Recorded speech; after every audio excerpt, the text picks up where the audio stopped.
Biakamal Kanor online TV channel kajan gwas me te kon kaler mi jidit mugoro de ling ada iler kana me bana kurdan chitwo tiang ka war kam ayu kana kuma kirma yadit South Sudan People Defense Force SSPDF de ni janen kon amad gwa kelten chwal kenu kana ke national force bana madan shoda lad bana jeling ke report dana shano ke ler dana shano kaler me tuoga gwadan tie ke ikuɔtɛiriaa gwa tie ke juba kule la wujin chalken to kon ko wujje mi chana right ne no te ko western ikuɔtɛiriaa gwada mojen gwada dana ni chamak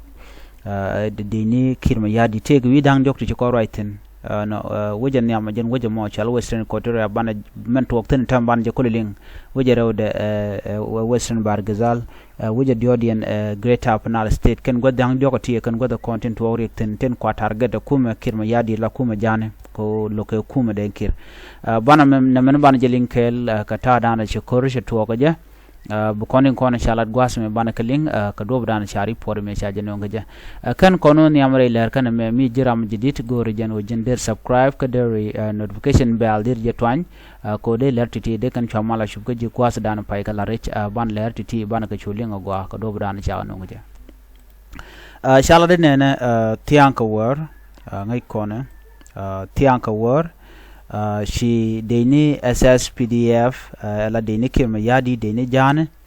she ka waka bazande which awin ngade belendene ala which ji ikuɔtɛiriaa ngai koran wen western bargazal me mukur kon raiga kwiden tamete ko to tin tiang tiddo dangro tigatin te cha ko da kirma yadi baza belendene kana azande so kane de ti cha zande ne panken cha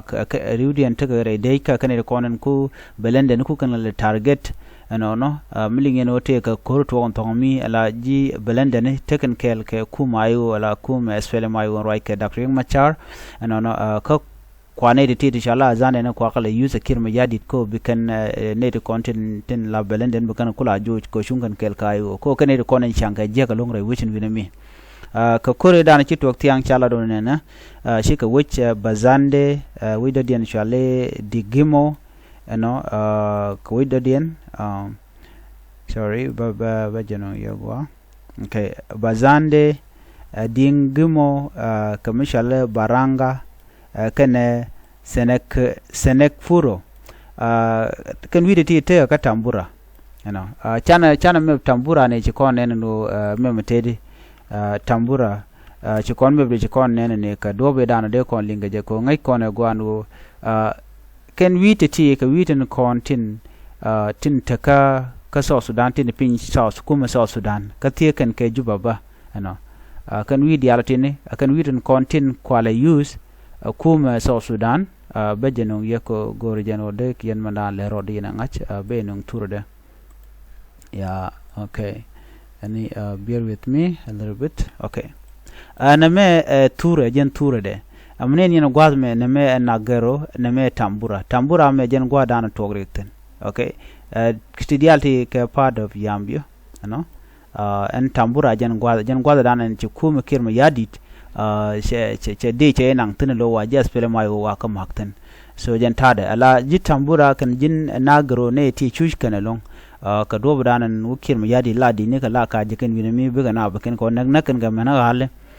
so titi kan witin kontin tin pilot te ga tambura gwad men okay ejen gwa te tin tambura so men jor la jene ko rigti to ko western ikuɔtɛiriaa chala ngo shike hali chikan kanak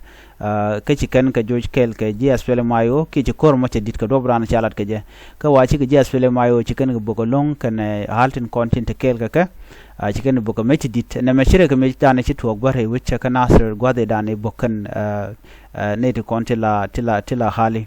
so la kane dia la kan ka mat kel kan dia la washi kan bok RPG PKM kan metin tienten ko ken washi kan a chikan ka bok ka jere wujmo chala do shi ka ji witung wan chikan ganak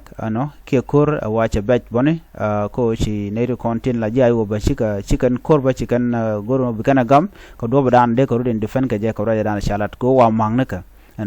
wakan ji kume SSPDF chicken te chicken ka wang chicken duel chicken yar la kwakton wani kan yar la kwakton content ka wujo mo ka tambura wuji ikuɔtɛiriaa mone en kwer wujo ndana kwala guru na ka wun michal ka Angelo Davido jena ramadana la kweren winami jena ramadana maka kel ka jiwai kel so no mo jarwa jadana shalat men biya kula ngache one ne kum kirma yadi ntama tele michal mal che men ngai kono won tele michal mal melede lade no en gwada te SPLM IO tena baga yig maki ka men cha ngaje no jen dan lede ko goro jeno der kum IO der je yar kelu shenu mangene no dakre ma char chaje yen en dakre ma char ntam rai kone ta dan te jere te jen te ko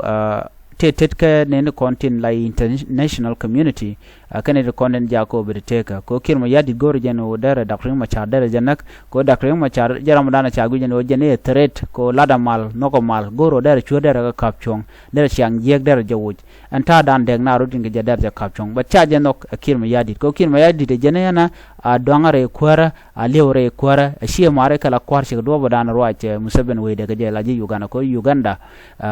ala ne dia la content la kwar la dor kel karwade dor musaben karwade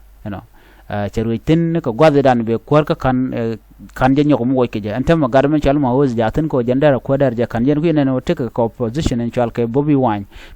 jento ba chong ba la kwar ba cha gor ci pone musaben tene ngwalung che kan nak kor bobi wany